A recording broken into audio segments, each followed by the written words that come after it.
Video கான்பரன்சிங்கில் பிரதமர் மோடியுடன் உரையாடிய இன்ஜினியரிங் மாணவி டிஸ்லெக்சியா எனப்படும் கற்றல் குறைபாடு கொண்ட குழந்தைகளுக்காக தான் ஒரு திட்டத்தை உருவாக்கியுள்ளதாக கூறினார். அது 40-45 வயது குழந்தைகளுக்கு உதவுமா?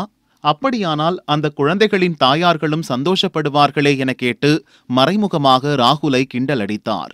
இந்த கருத்தின் மூலம் மாற்றுத்திறனாளிகளை மோடி அவமதித்து விட்டார், பகிரங்க மன்னிப்பு கேட்க வேண்டுமென முதலில் குரல் கொடுத்தது காங்கிரஸ். இன்று தமிழ்நாடு காங்கிரஸ் தலைவர் KS அழகிரி பிரதமர் மோடியை கிண்டலடிப்பதாக நினைத்து கொண்டு மாற்றுத்திறனாளிகளை அவமதித்திருக்கிறார். ஒரு நொண்டியால் மாந்தோப்பை எப்படி காவல் காக்க முடியாதோ அப்படித்தான் நமது நாட்டை பாதுகாக்க மோடியாலும் முடியாது என்று அழகிரி கூறினார்.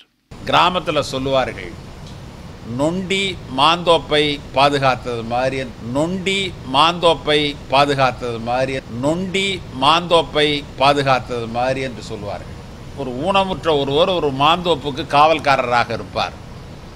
அவர் ஊனமுற்றவர் என்பது அங்கே செல்லுகிற அந்த பையனுக்கு தெரியாது. போய் மாங்காயை அடிக்கிறதுக்கு போனால் இவரை பார்த்துட்டு பயந்துக்கிட்டு இருப்பாங்க. ஒரு நாள் ஒரு பையன் கண்டுபிடிச்சிருவான், அவர் ஊனமுற்றவர், அதனால் அவரால் ஒன்றும் செய்ய முடியாதுன்னு. எனவே அவன் போய் மாங்காயை பறிச்சுக்கிட்டு போயிடுவான், இவரால் ஒன்றும் செய்ய முடியாது. அப்படித்தான் மோடி இந்த நாட்டினுடைய பாதுகாப்பிற்கு இருக்கிறாரே ஒழிய உண்மையான பாதுகாப்பிற்கு அவர் பாதுகாவலராக இல்லை என்பது எங்களுடைய குற்றச்சாட்டு. என் உயிரினும் மேலான அன்பு உடன்பிறப்புகளே, செய்வீர்களா? நீங்கள் செய்வீர்களா? அத்தனை கட்சி கூவி கூவி அழைச்சு இன்னைக்கு கூட்டணி சேர்த்திட்டு இருக்கிறாங்க. युद्ध செய்ய மாட்டேன்னு போயிட்டேன்னு சொன்னவனே கோவலேன்னு சொல்லுவாங்க.